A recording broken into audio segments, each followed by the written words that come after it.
rode high above the knee. You guys had flashbacks there? Oh, yeah. Yeah. Let's get into this game a little bit because you do have a huge game for both of these teams conference-wise. For Virginia, how do they protect the home court? Well, they've got to defend very well, especially defending the drive, because Duke is a team that loves to drive. This pack line defense got to be really connected. But London Parenta, the senior point guard from Los Angeles, has got to have a great game. He's averaging about 16 points per game in conference play. He's their leader in every regard. But I think he's got to put points on the board if Virginia wants to win at home. Well, they don't give up a lot of points, but Duke does score a lot of points. Well, what Duke wants to do is spread you out. They want to get as much early offense as they can. They do not want to have to play deep in the shot clock. The three-point line is going to be vital for them. And Luke Kennard, to me, with all that's gone on here at Duke, with the adversity and the injuries and Coach K missing, to me, he's been their most consistent player all season long. O'Reilly Auto Parts starting lineup. Duke 20-5, Virginia 18-6, and for Virginia, the same starting lineup they have used now for 11 straight games. Over their prior 10 with the starting lineup, they are 7-3. And really a contrast of styles, guys, as we get set to see the tip-off. It's amazing what Duke's been able to do against Virginia when no one else in the conference has been able to do. They've beaten Virginia relatively routinely. Jack Salt will jump center, big fella.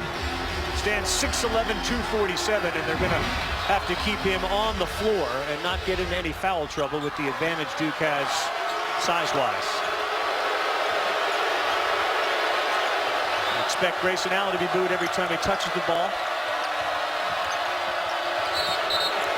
And right away, we're going to get a screen call violation against Jason Tatum. That was a very smart play by Shayok. He saw the dribble handoff coming.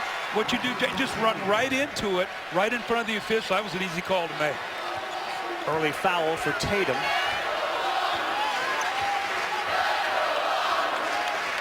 Haven't seen much of Virginia this year. It's the same you get every year from Virginia. They'll use a lot of the shot clock before they put up a shot. Parenta is being guarded by Matt Jones, one of the best defenders in the country. Great pass from Shayok to Salt.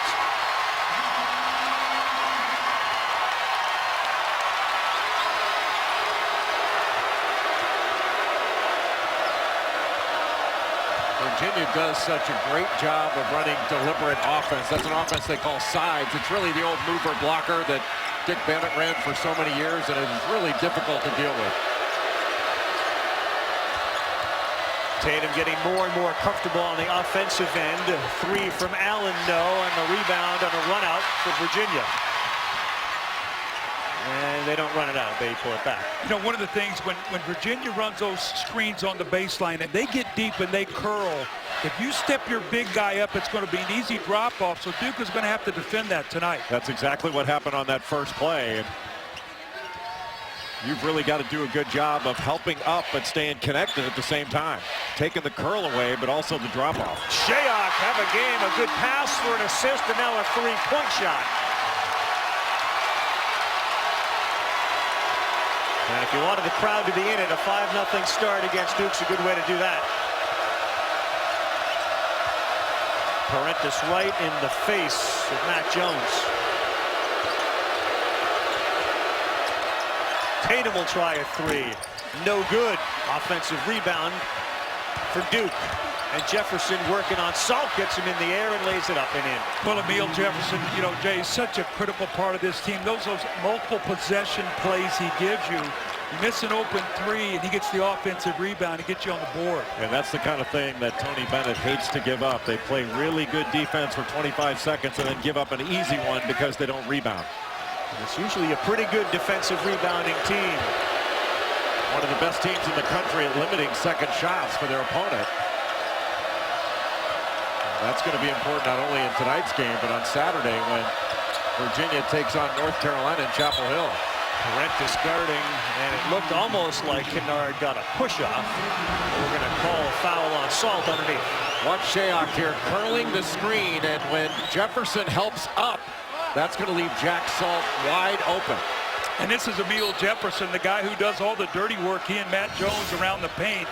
But Duke needed that one as they missed some wide open threes. Allen, jump step. misses, and a rebound to Virginia. Grayson Allen 0 for 2 to start. Jack Salt did a really nice job of helping because he can recover late to Emil Jefferson, who is not a good perimeter shooter.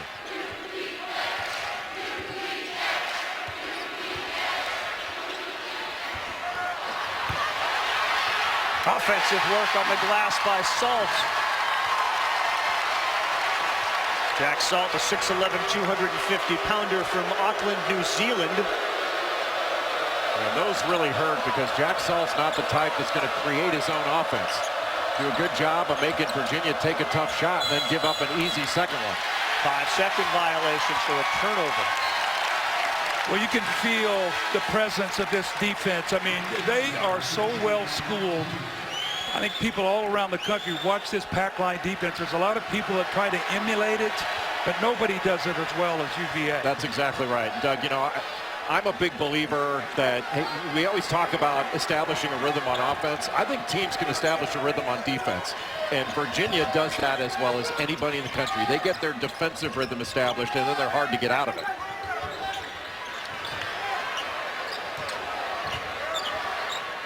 Shayok, a long one, fading away, no good. Loose ball, rebound to Virginia. Parentis, long three. London Parentis is a terrific scorer, almost 16 a game in conference, but in the games he's played against Duke, he's averaged only 6 points a game. Another offensive rebound, and that's a walk. Tatum took a couple of extra steps. Virginia off to a good start. They lead at 7-2. Duke's gotten their rebounds, but they've only got one basket. ESPN's exclusive presentation of college basketball is brought to you by Applebee's Bourbon Street Chicken and Shrimp and Advil. Fast, powerful. NBA analyst Jay Billis, of course, the king of the college courts. You're in this atmosphere. Does it bring you back to the days at college, Illinois State? Your son? Oh, yeah, no doubt. And, you know, the years that I was able to go down to Duke and watch Chris down there as a player, whatever. But, you know, I go back. I was broadcasting college for CBS when I first started. I think one of the last games I did was Jay Billis in the NCAA tournament. They beat Navy with David Robinson to go to the Final Four. So I go back a long way with Jay Billis.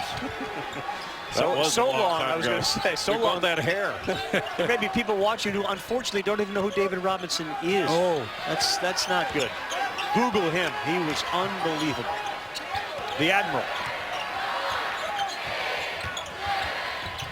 Good drive by Parentis with the shot clock down below 6. Boy, Duke has not done a good job of protecting on those curls. You've seen it drop off. Parentis gets all the way to the rim. Their defense has been soft here to start this game. And you have to defend it over and over again because they keep running it, keep running it. Virginia does not get impatient at the end of a clock. Frank Jackson in, Grayson Allen out for Duke. Tatum misses the layup, but a chance for Virginia. But Shayok will push it and miss it. The follow-up around and out. Real good effort by Hall. Virginia's help defense, Jack Salt, Isaiah Wilkins, has been excellent. Their positioning is so good.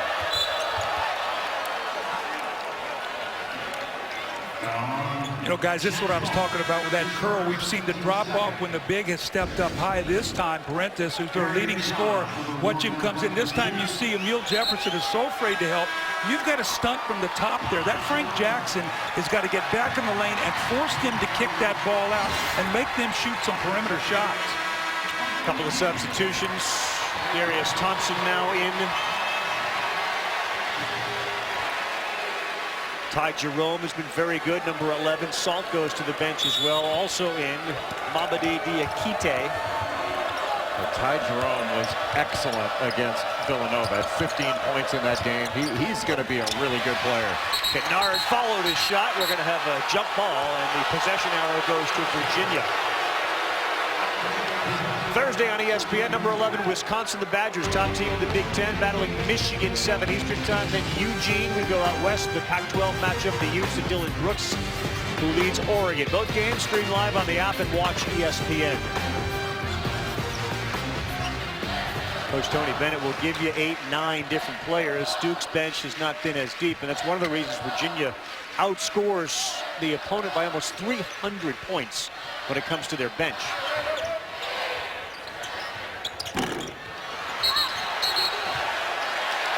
It's going to stay right here. Looks like they're going to get Harry Giles, who's checked in. He's had a tough time blocking out Diakite. Now, if they change it, they're going to call it on Emil Jefferson. You know, watching Virginia on TV, you don't get a sense of the physical size and the strength and the power they play with. This is a physical team. Yes. Older guys, if they get into you, you better get your body on them or they're going to win those battles.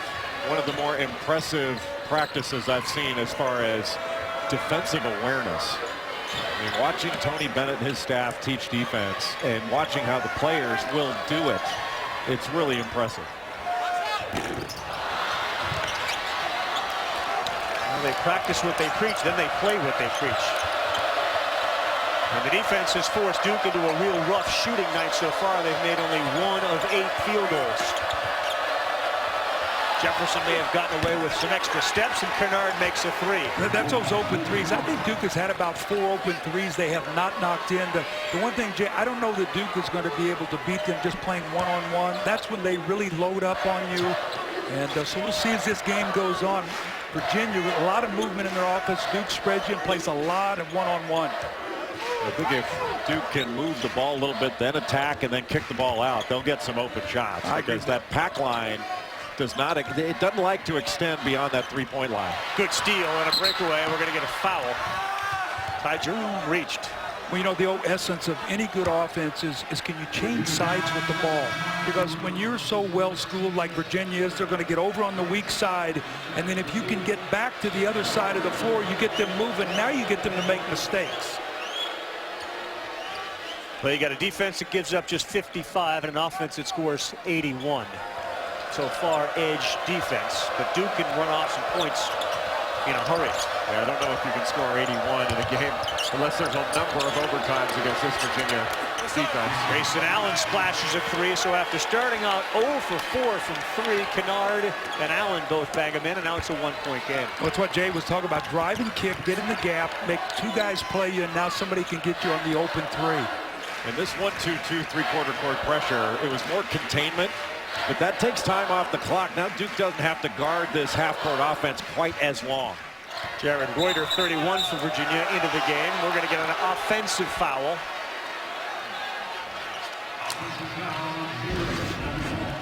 One of the things Grayson Allen does so well, you think about him being a dynamic driver, but he's really a great catch and shoot guy. And that was just great rhythm because he was able to get it off the penetration by Frank Jackson. And you know what? He's really settled down. I thought he went through a stretch where after he was suspended, he came back. And I think he was tentative, a lot of things going on. But the last few games, he's been playing as a point guard for them, and his play has really been lifted. He's one of the reasons why they've won 5 in a row. Yeah, he, Kennard, and Tatum have taken off. And you have combinations with Kennard and Allen, they shoot 47%. Kennard and Tatum, 49% as a tandem.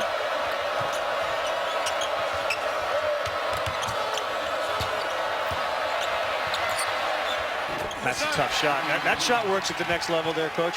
Yeah, he's such a skilled player. You know, Jay and I were talking beforehand, you know, these young kids from Duke didn't get a chance to practice, you know, with these injuries. It's tough to come right in and start playing. I don't care how talented you are. You need practice. Matt Jones just all over Ty Jerome, and Virginia can't start any offense because of it.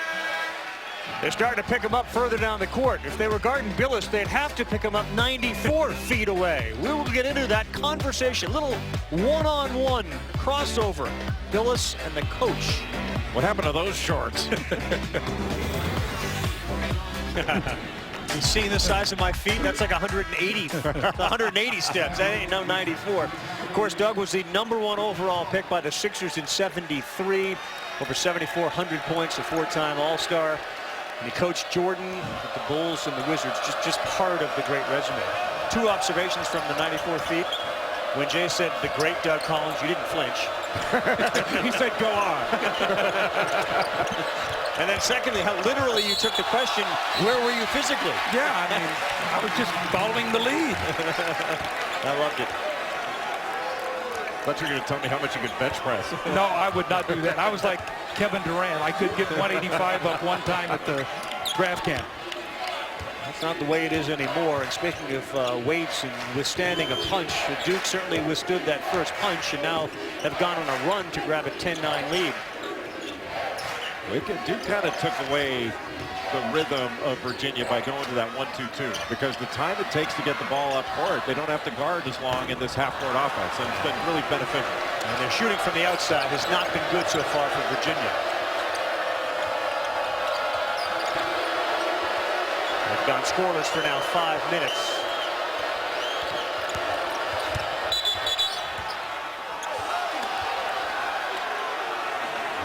Isaiah Wilkins hedges out up top, and he's got to go. He's got to run all the way back and try to stay in front of Grayson Allen off the dribble. That's asking a lot of a big guy defensively. You know, that's almost the play that he hit the shot against them to beat them last year. That where he sort of leans in and gets contact, and he steps back off that 1 foot, and he can kiss that ball off the glass. That's a very tough move to defend, and it's tough to referee because who's creating the contact?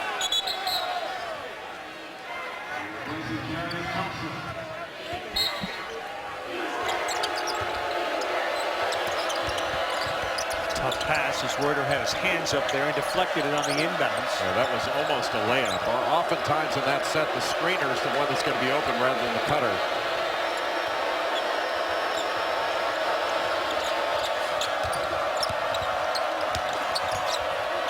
Great move by Emil Jefferson with the left hand. He loves to take it to the right and make that spin move and come back and use the rim as a shield off that backboard when you can't get to a shot. And Duke go into their elbow series where they can get an isolation, and from the elbow in they can force one-on-one defense by the Virginia big guys. All right, where is Virginia going to get their points from if they're cold from the outside? This guy. Parentis knocks down a three. There you go, free him up. Ends a 10-0 run for Duke. Parentis is the guy that's got to have the big game. Like Shayok can score, Wilkins can have a nice game, but Parentis has got to have 20.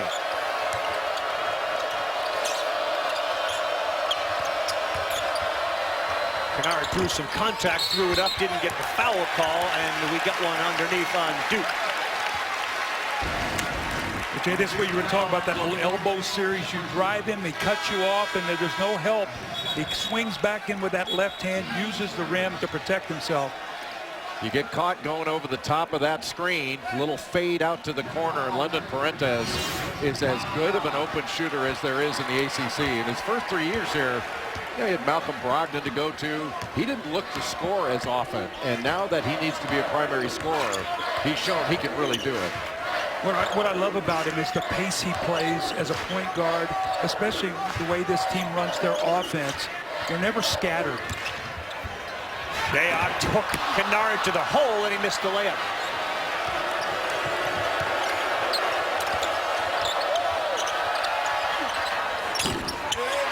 That's the way Duke has to win the game. Defensive rebound, push the ball, drive, get help, and kick for threes. Early offense. You don't have to play against that pack line defense. Yeah, when that defense can get back and get set, and the entire defense is moving into you as you come up the court, it's hard to score against. Good pass down low, and a nice look from Parentis to Reuter. That's twice now where the big guy is helped up. The last time the guy read the screen when he tried to shoot the gap, he faded to the corner. So 5 points off that little down screen in 2 different ways you could get them.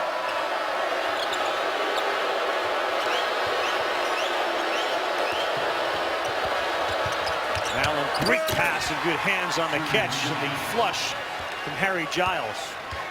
Grayson Allen for the 2nd year in a row leading this team in assists. Last year Allen averaged about 21 points a game. He had to do the lion's share of the scoring. This year he doesn't.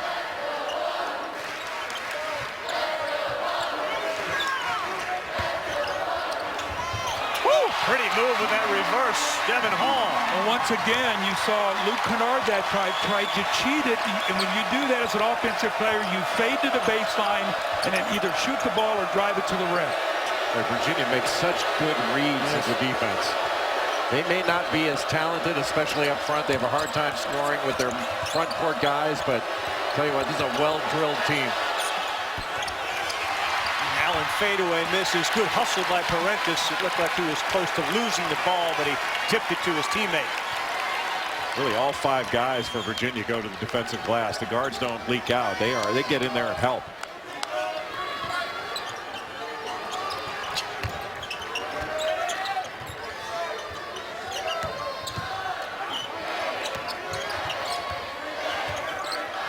On the shot clock, Parentis fadeaway 3. It's way long and an air ball. And they get a shot clock violation. Good game, Doug. 17-16. We all know about the being John Malkovich. How about being the neighbor of John Malkovich? That is true. He grew up with John Malkovich as his neighbor. No way, really? I did. We got to hear the stories. We'll do that when we come back. If there was any...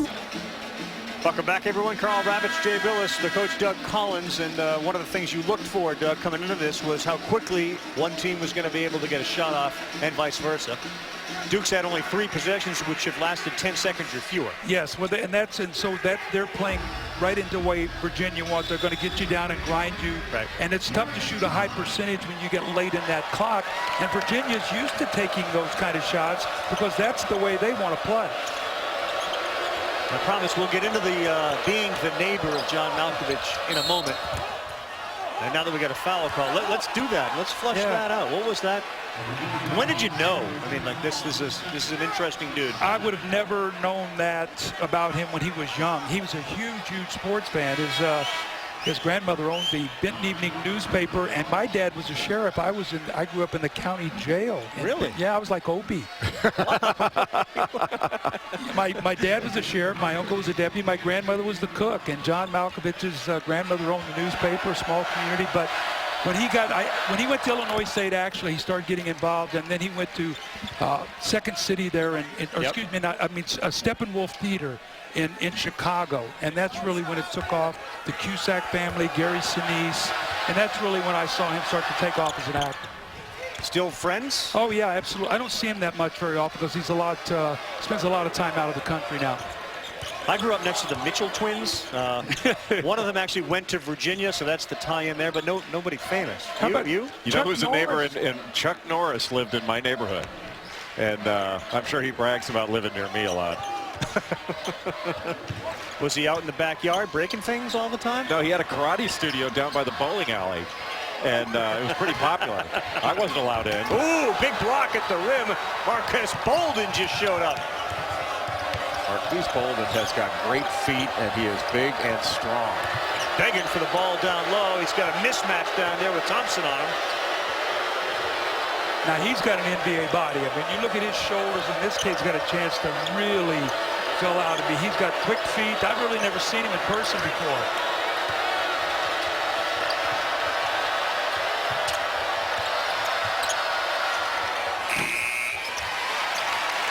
He barely beat the shot clock. That's a very low percentage shot. And if I'm Marquise Bolden, I'd say, throw me the ball in the post, please, and let me catch it. I'm working down there hard. I just blocked the shot. Reward me just a little bit. We had Darius Thompson on him early, then Wilkins switched back on, and Duke was trying to get a little high cross screen and get a drive.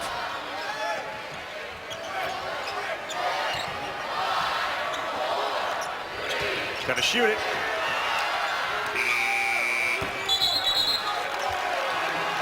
Is that more about Duke's defense or Virginia's offense? It's a little bit both, but that 1-2-2 three-quarter court pressure has been really helpful. And Jay and I were talking about this the other day. I thought the last couple times I've watched Duke play, their defense has been better than it was earlier in the year. And, you know, the amazing thing about Duke is Duke has always prided themselves on shooting more or making more free throws than their opponent attempts. Neither team has gotten to the free throw line tonight. To me, that favors Virginia. And one of the things I think that's helped Duke's defense is getting Emil Jefferson healthy. Because he went a number of games where he has not been himself. Missed a couple with that bruise in his foot, bone bruise, and not been the same. How about the ability to switch and switch back? We just saw as Allen launches a three, in and out. And the rebound of Virginia. Terrific job defensively that trip down. Grayson Allen, 1 of 6. Grayson Allen hasn't gotten anything easy. Nothing in transition. He rushed his first shot. He had an open three and rushed it.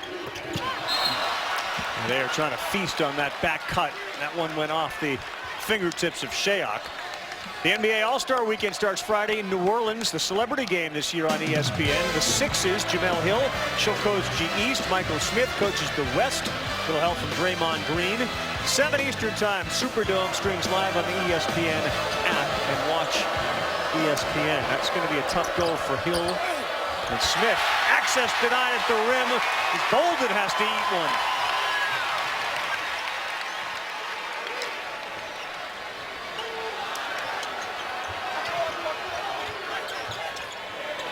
Shayok wide open three, in and out.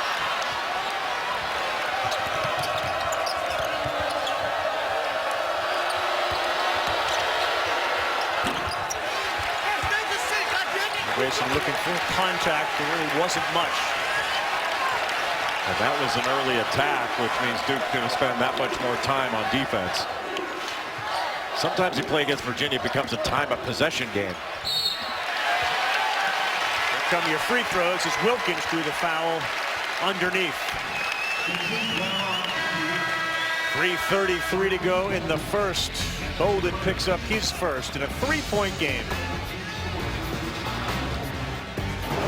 ESPN's exclusive presentation of Interested not only in what Walton and Vitale saw, but what they actually said. I mean, there was a Sports Center hit tonight with Walton. He went 11 straight.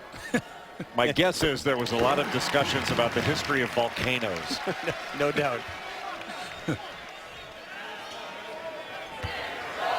How about Duke, who scores 81 points a game, almost 82, stuck at 19 with under 4 to go in the first. It's amazing how Virginia really imposes the will on one of the best offenses in the country. And they do it without fouling, which is pretty amazing. Duke has shot 2 free throws. That's the first 2 for Virginia. We played almost 17 minutes in this game. And it's not like it's not a physical game. Exactly. And when they extend the catch, they do a great job. They got another foul right there on the dribble handoff because there's movement to catch the defender on the cutter. And it's been called on each side of the floor in this first half. That's what you teach, though. You teach your guys as a coach on these dribble handoffs.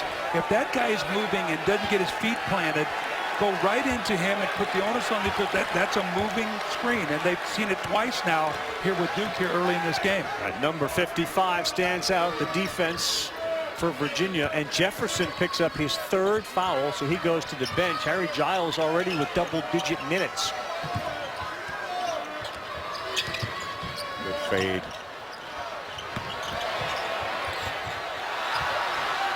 That time Giles went straight up on the defensive end, and it proved to be a tough shot.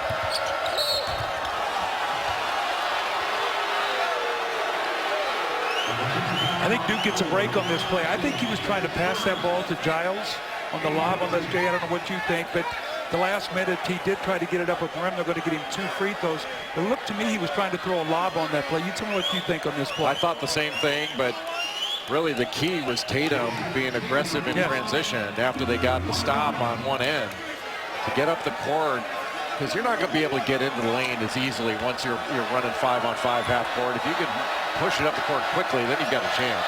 I tell you, one thing I've been impressed with Tatum recently in the games is how well he's rebounded. Yes. And you look at him, it's up. He's got good size. And when you're a guy like this that can handle the ball, and if you can rebound it, you can push the ball out and start a fast break without even having to get it to the guards. They can get ahead. You can get early offense throwing that ball up the floor. He's a 15.7 rebound guy now. Yeah. He's made all 4 of his free throws tonight. It's a 3-point game with 2:40 to go in the first. And they're doing this with Kennard and Allen missing 10 shots between them. They're 2 of 12. Now the first screen didn't come till 19 seconds on the clock because of that 1-2-2 3/4 court pressure. Slowing that advance has meant Duke does not have to guard quite as long. And Parentis lost it, got it back, fades away. Can't get it to go. Well, that's quite a battle between Matt Jones and London Parentis. 2 of the savviest seniors in the league. Double team came quickly and the turnover. Like Giles may have got one in the teeth. There's the 3. It goes down for Ty Jerome. Like Harry Giles on that turnover. Took one in the chops. We'll take a look at that when we come back. We're tied 21-21 here in Virginia. Let go of the ball, but anytime the ball goes inside, there's going to be a post-to-post double. And Harry Giles looking into the middle, got hit. The ball went right to Mariel Shayok. And I don't know whether he let it go before he got hit. He got hit. It looked like he got hit right after he let it go.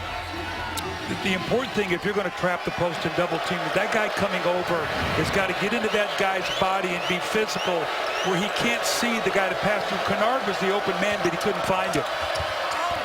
Kennard, that's blocked at the rim. Loose ball, it's collected by Virginia. Parentis all the way to the hole, and he got hammered. Diakite on the other end saved an easy basket for Duke. And Virginia, they want to force the ball into the middle. You get a baseline drive against this pack line defense, and there is no help. And Diakite came over. He was on the weak side and knocked that ball away. That was a huge play defensively.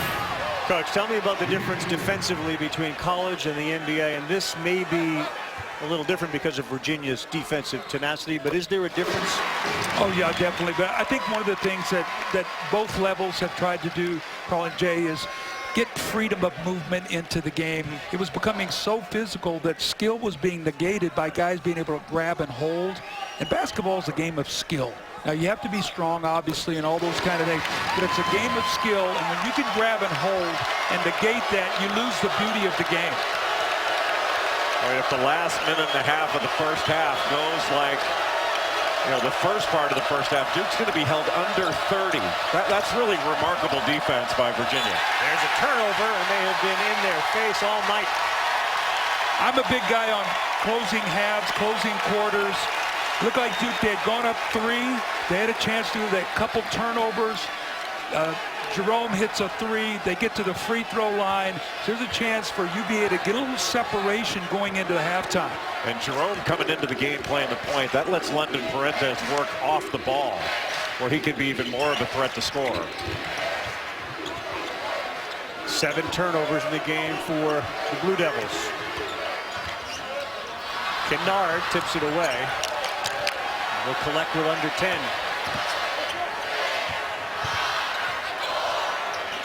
Great defense and a block and a Duke possession.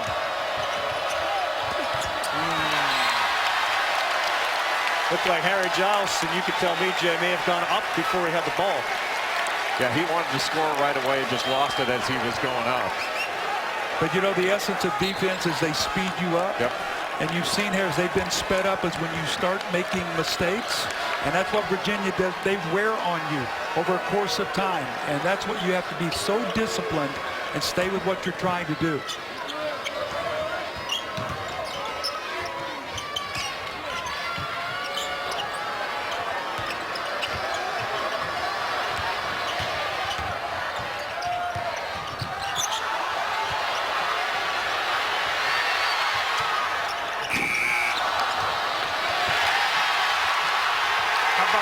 Interior work by Virginia, and their lead is 4 with 8 seconds to go in the first half. Allen twisted an ankle, and he's limping up the floor. Yep. That'll end the half. Kennard complaining about the contact. 8 fouls for Virginia, 5, now 6 for Duke in the game. We're going to keep an eye on Kennard and Allen. Allen getting helped off the floor by Matt Jones as he rolled that ankle. Mamadi Diakite made so many good plays in this first half, but keeping this ball alive was yet another one. He keeps the ball alive, gets it to Shayok, and all of a sudden, we've got a completely different feel in this game with Virginia in a 4-point lead. Frustration for Coach K. One of the star players turned that left ankle. Virginia's got a 4-point lead as we send you back to the studio. Reese Davis, Seth Greenberg, and Jalen Rose. Virginia's defense, and neither team shot very well. I'm just curious, when you see a team like this, is this something you can actually teach? Is that what happens here when you come, you figure out if you're going to be part of this, you've got to play this way? Exactly. You know what system you're coming into. And I mean, Tony Bennett's father was a terrific defensive coach as well. Remember the Final Four when he was in Wisconsin. But what they're going to do is they're going to be physical. And their big guy is really going to show out. Watch how he shows out to try to redirect the dribbler so you can't get any penetration. You contest shots, and that makes it very difficult. Those three top leading scorers for Duke, 3 for 15 for only 13 points. But look at him now, the shots that you're going to get, the turnovers. 4 assists, 8 turnovers for Duke in the first half. Amazing. And on offense, Lendon Parentes on that little curl. He reads the defense so well. Here he fades. And you can see that Matt Jones, a great defender, tries to cheat and go over. He just fades to the corner, wound up scoring 5 points in a row just off making great reads of the defense. Parentes and Jason Tatum, the leading scorers. Again, lowest point total in any half this season. 51 points, Doug talked about it, and Allen, Kennard, and Tatum tonight have 13. So how do they start? With a drive from Matt Jones. It's so hard when you hedge out up top. Jack Salt hedged out. Then he's got to recover. And how are you going to be in help side position on Matt Jones's drive? Parentes in amongst the trees, and he lost it. Tatum, tough layup. Just like that, a 4-0 run ties it up. Both sides, coach, very physical. Parentes is it's almost like he was knocked in the face. He's reeling a little. Well, Duke had gone the last 8:20 without a field goal. You come out and get a couple layups, get the lid off the basket, and Virginia has struggled in their last 3 losses in the second half. And, you know, you just start thinking about those things, Jay. Those things become mental. It's so hard to get a rhythm when you play against Virginia. You're used to getting a certain amount of shots, and Luke Kennard, Grayson Allen haven't been able to get any kind of offensive rhythm. Once again, shot clock at 4. Tough shot, gets the roll, does all. This is a team that lives at the end of a shot clock. Sure. You know, they do not panic as the shot clock's going down. And that's another, got to get into a comfort. You got to be comfortable doing that because you're not used to that. And when it's happened to, as you know, when you expend as much energy as they do on the defensive end, you're going to have some scoring droughts. Tatum 3, he knocks it in. Well, that's a heck of a pass by Grayson Allen, that little skip pass, because the help was packed into the lane. All the way over on the strong side of the floor. Jason Tatum was wide open. Allen rolled his ankle just before the half. He taped it up during the half, and he's on it, but it's a little bit ginger, you can tell. Pressure defense forces a turnover.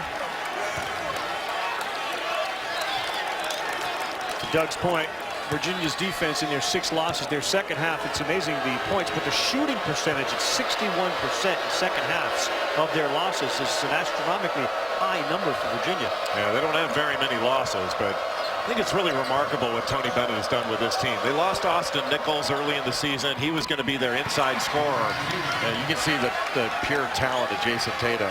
He's just scratching the surface of how good he's going to be. He's going to be scary good. And see, I scored, and when I get a layup, it makes me feel good. He got a layup here to start the half. Now he's hit a couple jumpers. Yeah. You were wondering which player was going to, because it felt like somebody was going to have to start to make points and baskets, and Tatum now has 7 this half. Shayok, he gets it to go. Just used that little screen on the handoff by Jack Salt, went behind it. Shayok's another guy that can put up double digits in a half. Matt Jones knocks down a 3, and they've come out shooting really well in the second half.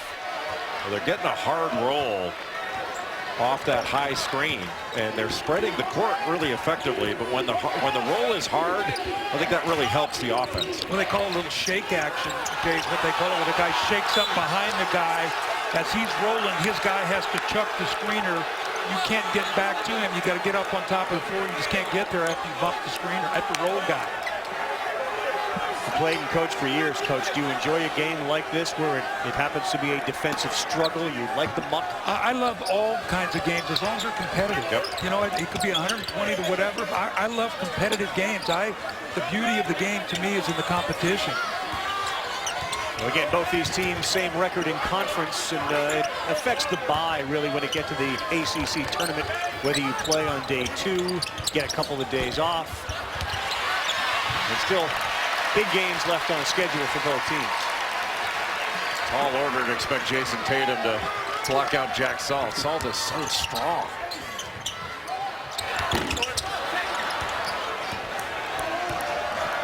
Duke shot 33% in the first half, and they are 5 for 5 here in the second half. Do you notice an adjustment they made? Well, they got a couple layups, and then Tatum hit a couple J's, and then Matt Jones rolled up and hit one as well. So easy baskets, trigger, better shooting. And plus they're playing 4 around 1 now. Yes. They put 2 guys. They're running that elbow series, so 2 guys were at the elbows is a little more congested. And right now they're spreading the floor much more.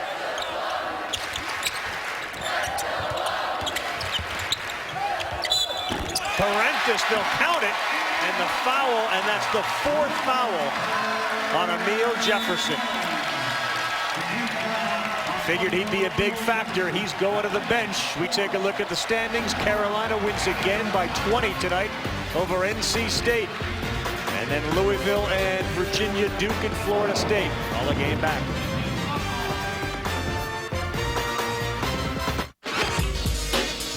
Four points and 2 rebounds in this game, but he set so many good screens. Look at this good screen he sets against Matt Jones, and that means that Emile Jefferson's got to step up. That was his 4th foul, and only 4 points, 2 rebounds only, but he's handed out double-digit bruises in this one. You feel him every possession out there. He's one of those guys, he's going to put a body on you. Boy, that 4th foul on Jefferson was a huge play in this game. Good cut. Allen lays it up and lays it in, and a good play out of the timeout for Duke. See, Duke's got 3 layups in this first part of this second half. You saw none of those in the first half, an entire 20 minutes.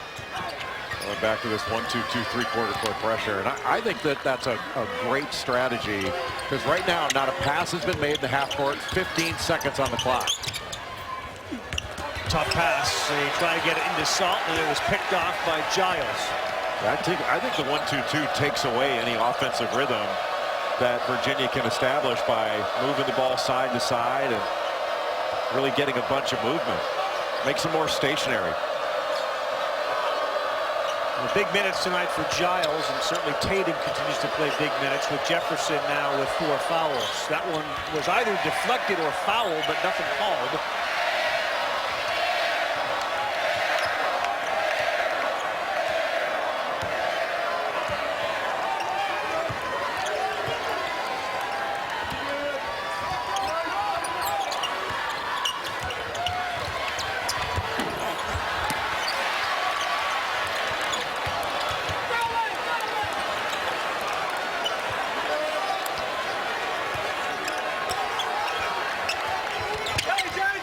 There he is.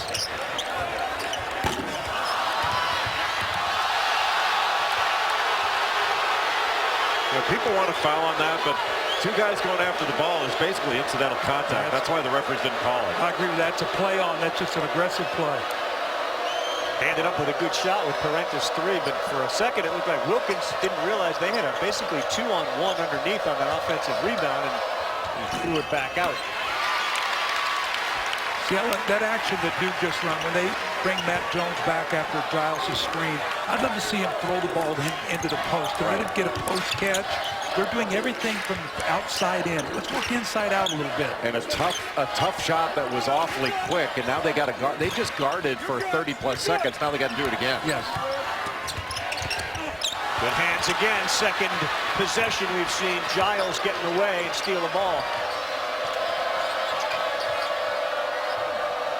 So your big guy's got a couple steals. Let him touch the ball down in the post. Let him get a taste of it down there.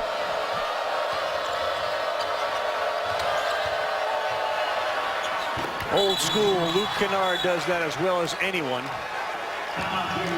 His footwork is impeccable. We'll take a timeout. 37-32. Blue Devils red hot to start the second half.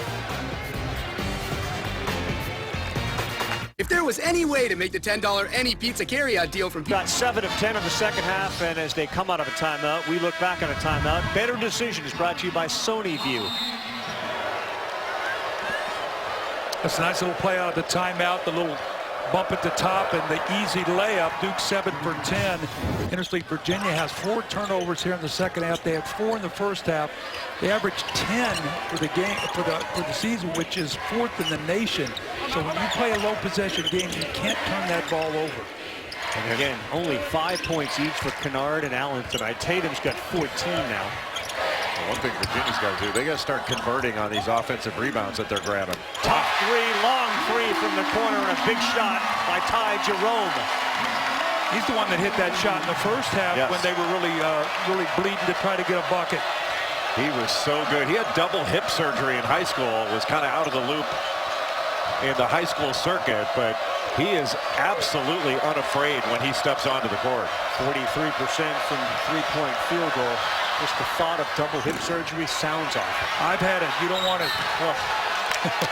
But how about that play by Harry Giles? First, the double team and passing it cross court along the baseline, and then that offensive rebound. Really impressive. But I figure they have some work to do. Now Virginia watches Tatum knock down a 3. That's Giles. Giles, I'm sorry. Giles has had a really good game. Yes, he has. For him to go on the road here at Virginia and to play these quality minutes, that's really impressive for him. And Jay, to follow up on when Emil Jefferson picked up that 4th foul, you talked about how important it was for him to come in and play like that. Really lessens that blow. Yeah, and he's got a couple steals. So he's been alert defensively.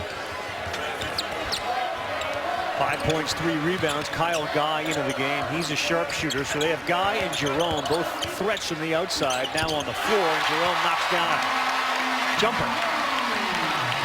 Just plays with great pace.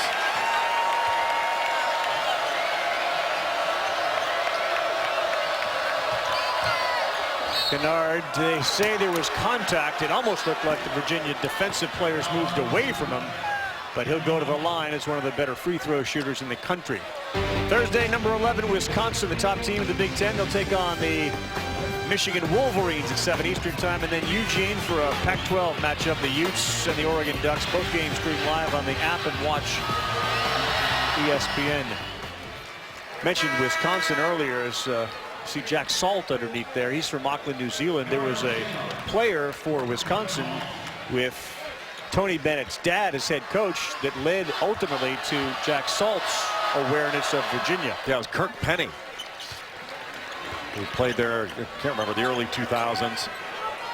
Yeah, I was actually doing the Olympics at that time, and he played for the New Zealand team. They had that little dance they would do before the game. Yeah. It was really neat to watch. The haka, or what, it was really fun to watch. The opposing team would just stand and just watch. Did you ever do it? Did you try it? I'm not a very good dancer. The hips, you fixed the hips? I thought you could do it. I played to my strengths. Jerome, tough contested 3. There was still 5 on the shot clock.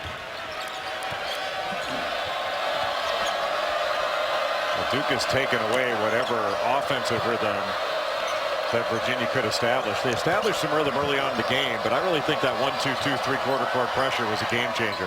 How about Tatum? Man, has he become a scoring threat. He's got 17 now for Duke. Well, we talked about it, Jay. When Duke gets that ball deep in the paint like that, Virginia's going to collapse defensively. That little inside-out pass kills you. And Kennard is a very underrated passer. He did a nice job getting in there and has read the screen roll very well. He sees the big guy and watch him. He gets in. 2 guys. Look how many people are in the paint now. And now you can't get out quickly enough to get to that shooter. Yeah, Diakite has got to pick up the roll. And you can't guard that roll and get out to a shooter that's spread as far as Jason Tatum is spread out.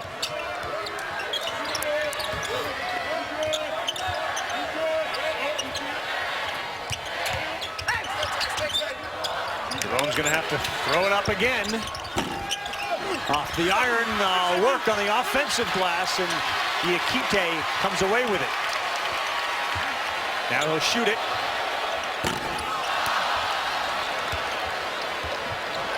Virginia's getting, not that Diakite can't make that shot, but they're getting the wrong guy shooting too often. They got to free up Guy. They got to get Parentes more shots. Jerome, cleaner looks, not off the dribble to beat the clock. Well, this high screen and roll is really affecting Virginia. You know what, Jay? What I've seen them do is Virginia's guy shows early. And what they're doing, Duke, is instead of coming off the dribble, they're slipping the big guy, and now he can't get back to him. And now the other guy on the weak side picks him up.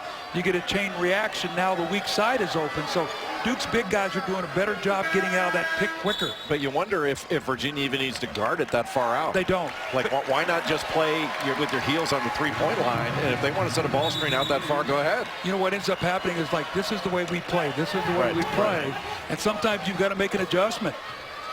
Well, they brought Parentis back in the game. He's 3 of 8. He's got 10 points. Largest lead for Duke, and perhaps a little danger time for a team that doesn't score Virginia in bunches.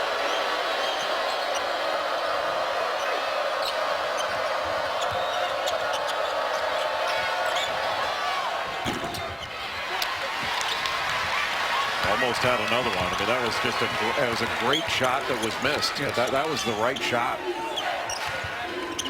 To your point, by the right guy, because Tatum's been real hot tonight. See if they can free Parentis up. Salt sets a high screen. Parentis got his face right there by Jones. That's one of those that's a tough call. I mean, Parentis did a great job of creating the contact because he ultimately got the call. But if you're defending this, you go, wait a minute now. Like, I'm there. How did he threw his body into me? Now, the reach might have been what got the foul more so than the body contact. Left hand came down in the face of London Parentis. How about the other night in the game? Has any of you guys ever seen what happened in the game the night against Virginia Tech? Never. When he takes that ball and shoots it and it hangs up on the basket, alternating possession, goes down to Virginia Tech. They score and win the game in double overtime. Tony Bennett yesterday at practice came over and said, you know, I hate to say this, but when that ball was hanging up there, I was waiting for Phil Murray to come out and hit the dynamite for Carl Spackler to, you know, for that thing to fall in so we can all celebrate. The winning putt? Yeah, exactly. We'll show you that shot if you didn't see it. It's a almost impossible occurrence in a basketball game. This is what Doug was talking about. The ball not only hit the rim, it rolled around it, and then it stuck. Impossible. Defies the laws of physics. Plenty of time on the shot clock, but Allen launches a 3, and he's off. Well, he catches that ball. There's no dip. It just goes straight up. It's a one-piece shot, just quick release. This kid's got to get going. Guy buries a 3, and he smiles on his way back to the defensive side. Man Bun brings this place to its feet. That was his first shot tonight. He's one of those guys, he's got a swagger. He can get hot, put up points quickly.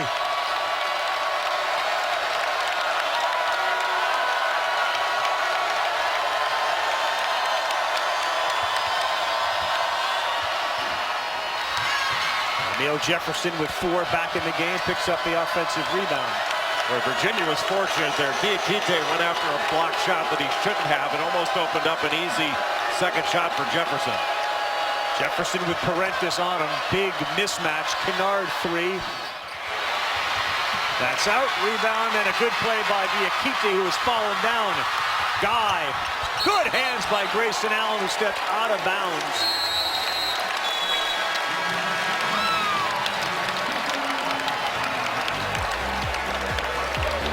He may not be the man, but right now, he's the guy. None. To the highest level, there are no more secrets. None.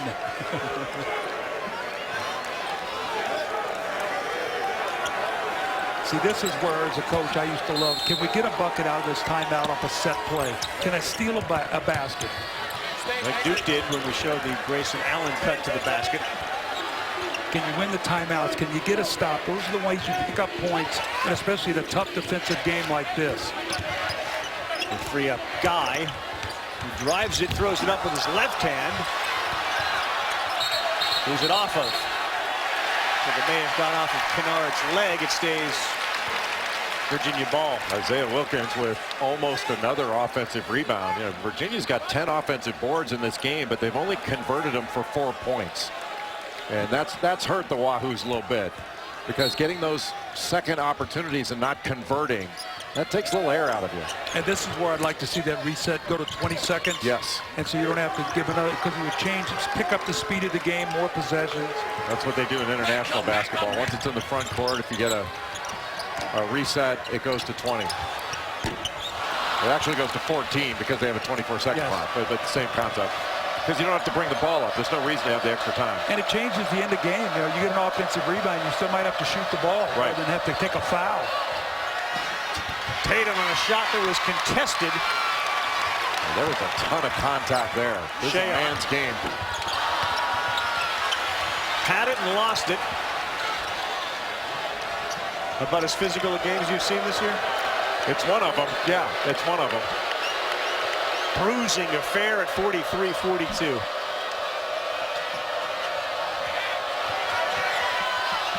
Well, Kennard almost came down with it, but he got rid of it.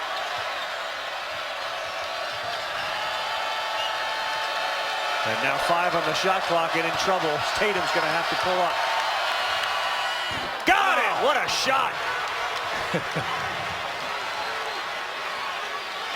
Well, that'll take the air out of you. Play great defense. Guy, it's an incredibly contested shot.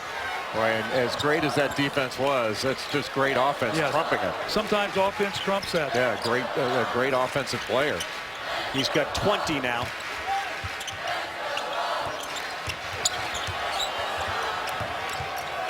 Guy, quick shot. Short. There's Diakite keeping it alive again. Guy's had some great looks. He just hadn't been able to knock it in.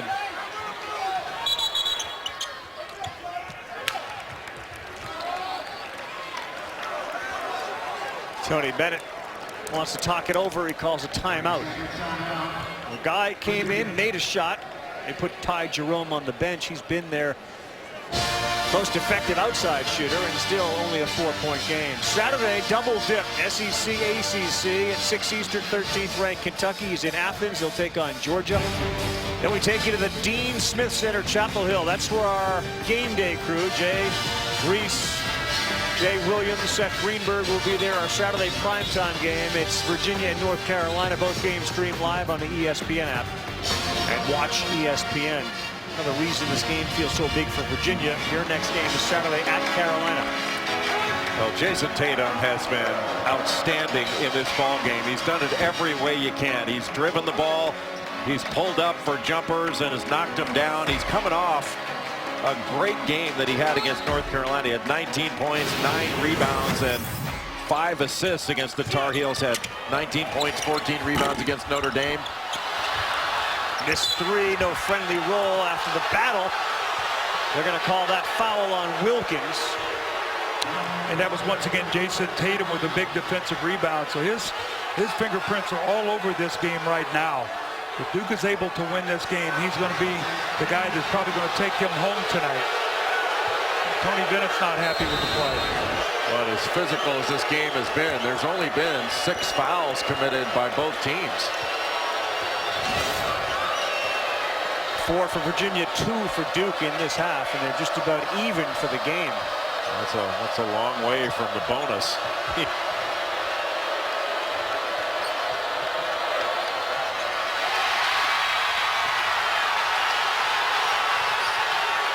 Diakite has had a big impact on this game without scoring. His defense and rebounding have been really good. This is activity level.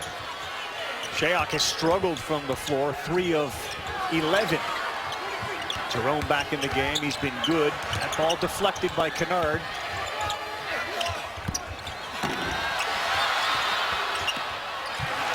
I tell you, we've been all over how great Virginia's played defensively. Jay, I talked about it today. Duke is getting better defensively as this year is going on. They're getting healthy. They're having some practices, and you can see it paying off. Absolutely. Especially when you got a leader like Matt Jones that is the leader of the band on defense. How about the right hand by Luke Kennard after he got bumped? He's got blood all over him, too, so if the referees see it, they'll have to stop the game. Looks like he's bleeding from his mouth. Yep. It's on his left shoulder. We'll get a whistle here on the foul. Kennard is alerting the referee that he's got blood. Hey, man, I just hit a field goal. I'm not coming out. I'm not telling that referee I'm bleeding. If I'm 0 for 5, I might say I got some blood. But after I score, Jay, I'm staying in. Well, there's an example of Luke Kennard plays lefty, but he's a natural right-hander, which I can't even relate to that. That's just remarkable. You know, Bobby Jones was like that I played with. He was a natural lefty, but he shot his jump shot right-handed, but he did everything else with his left hand. He dunked a lot with his left hand. He dunked a lot with both hands. Yeah, he was an incredible player. Kennard addresses the blood dripping from his mouth. He comes back on the floor. I tell you, are you shocked, though, the fact that Virginia's got 42 points? They're only down 6. They've shot 15 of 48. They're 30% tonight. But Carl, it's what we've talked about today. You know, Jay, we were sitting around. When you struggle to score, you're not going to shut people out. I mean, you got to find a way to get some buckets. And there's no interior scoring, and that's really an issue. When all your points are coming from the perimeter, it makes you that much easier to guard. And no easy baskets. They don't get to the free throw line. You guys mentioned it, losing Austin Nichols, who was off the team early after one game, hurt them on the inside as Parentis knocks down another one. He's having a very good game relative to the other games he's had against Duke. 14 points tonight for the senior. Duke's lifting and going with that middle ball screen.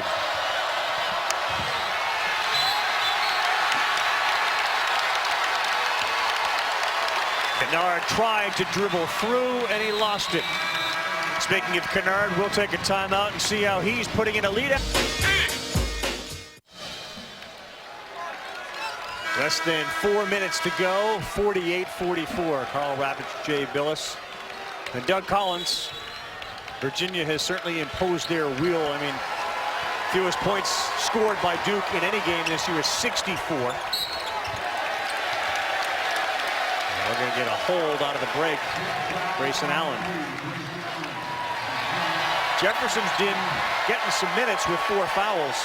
Well, you look at Duke. If you said if Grayson Allen, Luke Kennard are 5 for 20 from 4, 2 for 9, and you've got, what, 48 points, what do you think the chance of you be winning this game on the road? Parentis pulls up, misses. Good rebound in traffic. Tatum, who's done everything tonight. I love when guys go back there, your wings go back and rebound the ball. There's so much pressure on the offensive end on London Parentis to score. There just aren't enough options.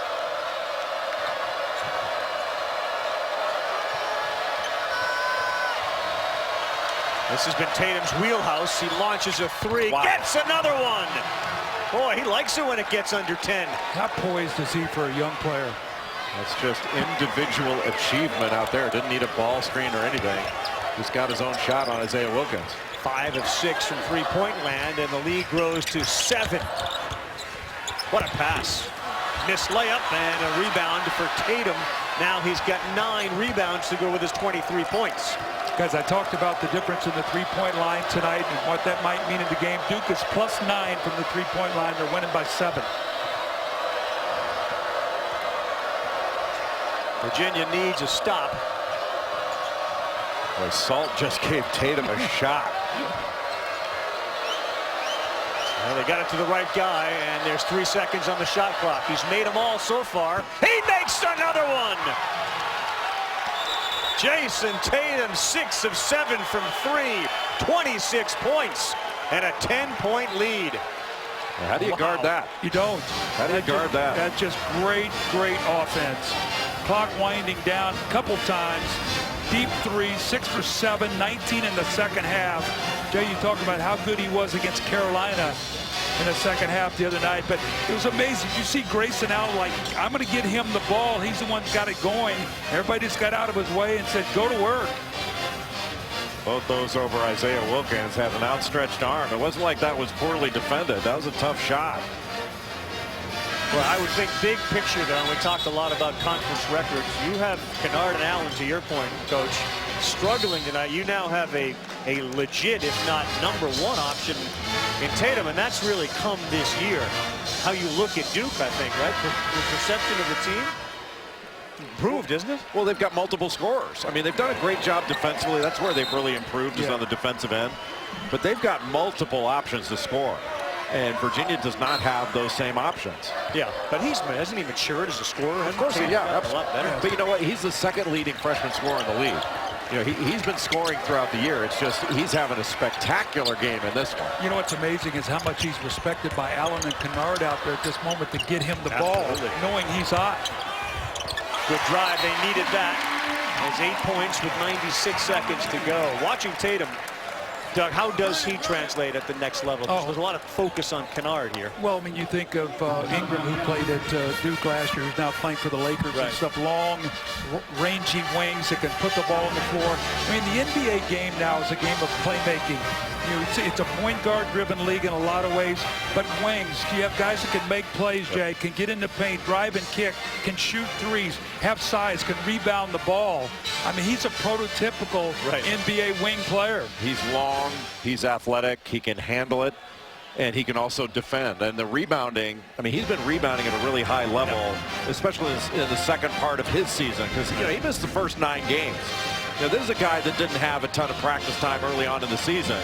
But, I mean, you can't teach that. That's not an X and O set that they're running. That's a guy that creates his own shot and is feeling it.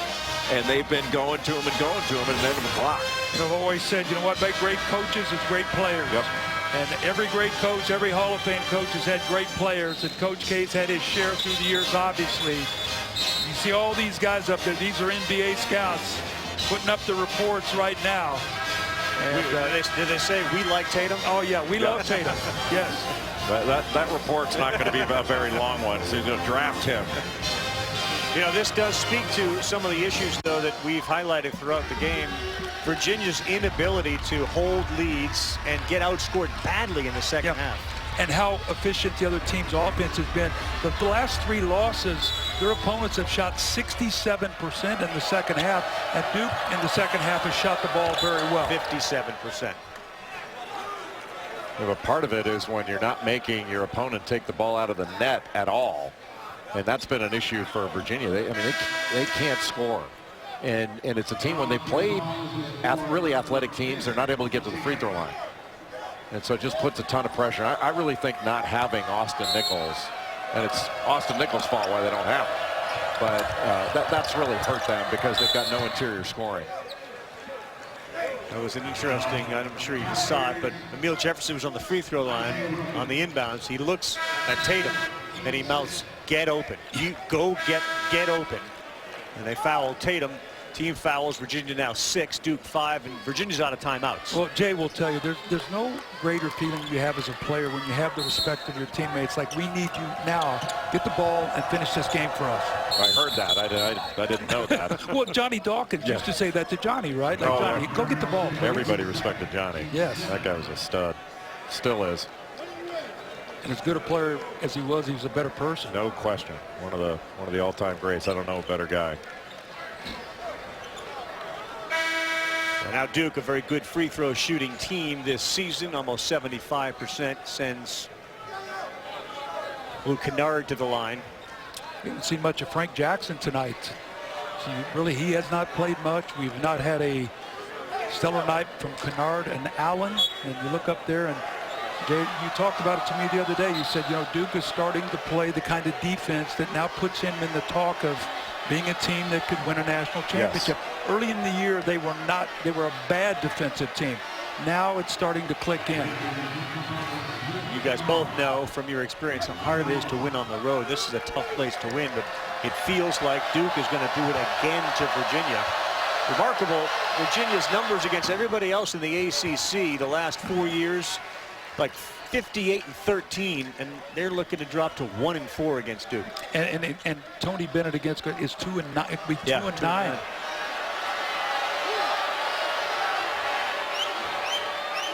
Some substitution issues as Coach K is looking to get Emil Jefferson back on the floor after the Knicks and Thunder tonight over on ESPN SportsCenter at night. Max and the coach.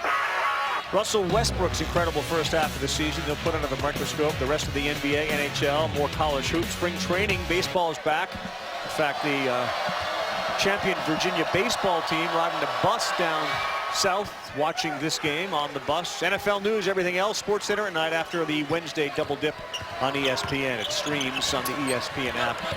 Watch ESPN. Jerome hits one high off the window. Again, no timeouts for Virginia. And if you're going to have a free throw contest, well, Duke's got a bunch of good free throw shooters. I don't think there was a foul called on the play.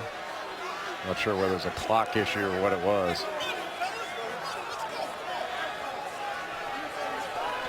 Inadvertent whistle. Now, Matt Jones can run the baseline after this because it was a made field goal, even though there was a stoppage of play.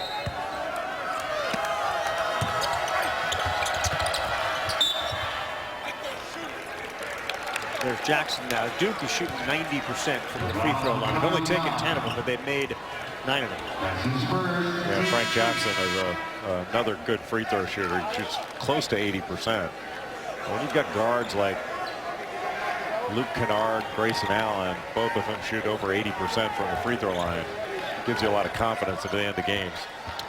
See, these are situations, too, guys, where you work on it like you're not going to use a timeout, obviously, because in college you can't move the ball. Right. But plays that you can run right in, maybe get a set three or something like that. So this is where scouting report comes in with your Duke. What do they like to do in these kind of situations? Duke should be switching everything and trying to chase them off the three-point line.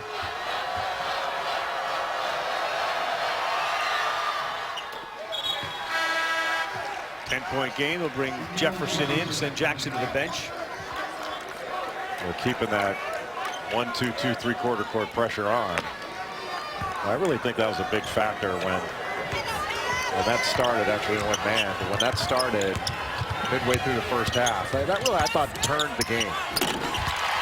See, that was the old San Antonio Spur hammer play right there, and the Duke read it. They covered the three-point shooter, and they gave him the two.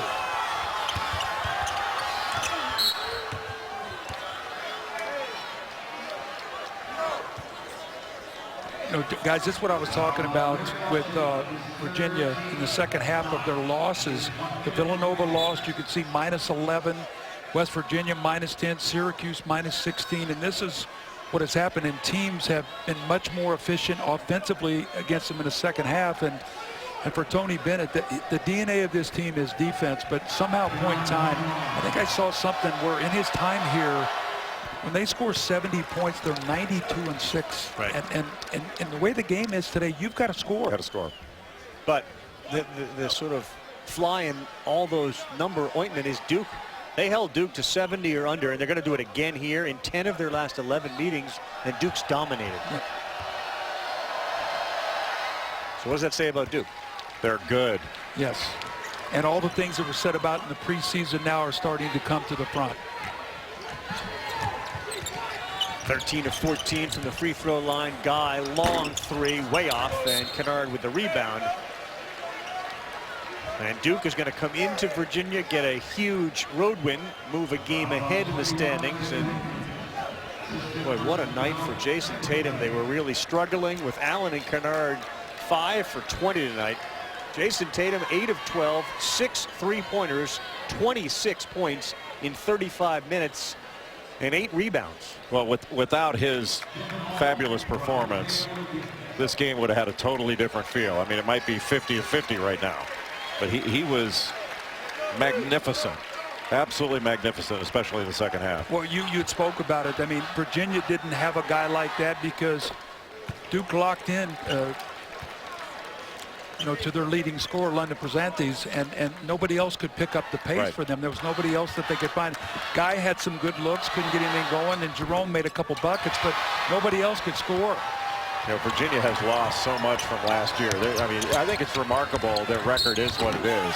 What a nice drive by Ty Jerome. Unnecessary foul under a minute will send Jerome to the free throw line. Virginia not only lost Malcolm Brogdon, who's going to have his jersey retired here on Monday, but they lost Anthony Gill, who was one of the best inside players, interior defenders in the league. I coached Anthony Gill last year in that college all-star game at the Final Four. I was around him for about 4 days, and I said, I would have this young guy on my team. Yep. You talk about a winner. I mean, he was a special young guy and a terrific player. Undersized, but played big. He's in Turkey playing professionally right now. And then Mike Tobey, the big guy at Virginia last year, is in the NBA. He's on his second 10-day contract in a row in the NBA. I did Brogdon's game the other night in Milwaukee. He was starting. Dellavedova was hurt, and Brogdon had just come off a triple-double. Was playing very well for them.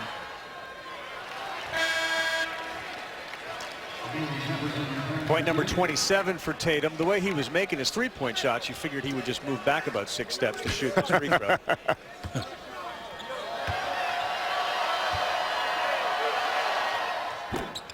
Last 9 points have come at the free throw line for Virginia.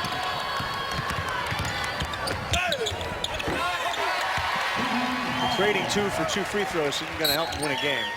And before the whistle, before the ball is even inbounded, they call it on Guy.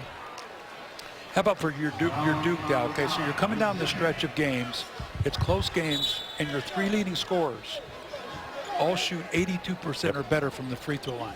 Sometimes that's people don't look at how important that is. And Jay, you know, like the other day at Virginia Tech, Jerome went to the line, had a chance, missed the free throw, and Virginia Tech came back and won that game. You make 2 free throws, and you walk away with a win in that game. Just salt wins away. We've seen a lot of tournament dreams die at the free throw line. Good teams.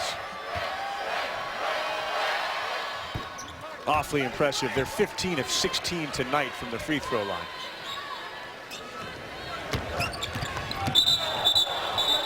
We're going to get the offensive push-off. Now you get Virginia, who just lost in double overtime. They're going to lose here, and they got to go to North Carolina on Saturday. Brutal week. Within 6 days to have to play on the road at Virginia Tech. And how about Virginia Tech losing Chris Clark? Terrible. I mean, their leading rebounder, a guy who's got triple-double ability, has had a triple-double, and now gone for the season. Just a horrible happening for them. And then John Egbunu, for Florida, out for the year. Florida, one of the teams that was really on the upswing. That's how fragile it is now in college basketball. You have a great win and you lose one of your better players, and just what it does to you.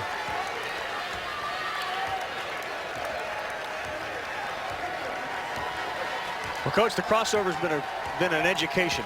It's been an honor. I absolutely love it. Jay and I only get to work here once every year, and Carl, love your work. No, it's been a pleasure. You and my man Rick Sutcliffe on baseball, so take good care of him this summer for me, please. I will. I usually rely on him to take care of me, but I will certainly tell him that you said hello again. Well, we were lucky to have one of the all-time greats with us, Doug Collins. Thank you, Jay. I appreciate that. It does get me better.